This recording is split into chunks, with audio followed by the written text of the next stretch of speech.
রহস্যময় এক শিশু। আনুমানিক 50 বছর আগের ঘটনা। বিলকিস বেগমের একটি ছোট ছেলে, বয়স যার 4 থেকে 5 বছর হবে। তার সাথে একদিন হঠাৎ একটি অপরিচিত বাচ্চা ছেলে খেলতে এলো। সারা বিকেল একসাথে থাকার পরও সে সন্ধেবেলাও খেলতে চাইল। সেই সময়টি ছিল বিলকিস বেগমের ছেলেটির পড়তে বসার সময়।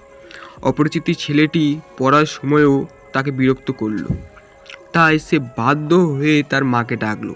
বিলকিস বেগম এসে ছেলেটিকে বললেন বাড়ি ফিরে যেতে, কিন্তু ছেলেটি যেতে চাইছিল না। এক সময় তিনি এইরকম জোর করেই তাকে বাড়ি পাঠাতে চাইলেন এবং দরজা পর্যন্ত এগিয়ে দিলেন।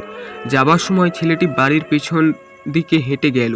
পেছনে ঘুরে কেমন সে অদ্ভুতভাবে হাসলো আর হাতের ইশারায় বিলকিস বেগমকে ডাকলো।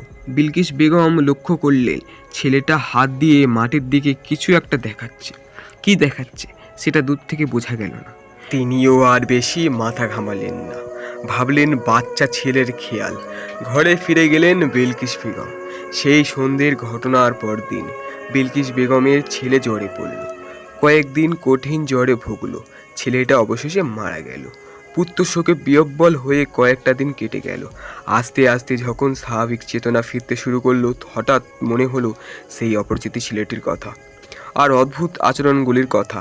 এইভাবে একই সময় মনে পড়ল মাটির দিকে ইশারা করার কথাও।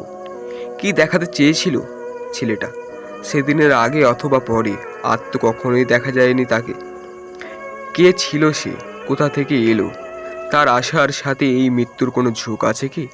কৌতূহলবশত তিনি বাড়ির পেছন দিকে গেলেন সেই জায়গাটা দেখার জন্য। গিয়ে দেখলেন ছোট্ট ব্যাসার্ধের একটি গভীর গর্ত, যা আগে কখনোই ছিল না সেখানে। সেই অচেনা ছেলেটির খোঁজ করেও তাকে আর পাওয়া যায়নি। কোনোদিন হতেও পারে সে অশরীরীর কেউ।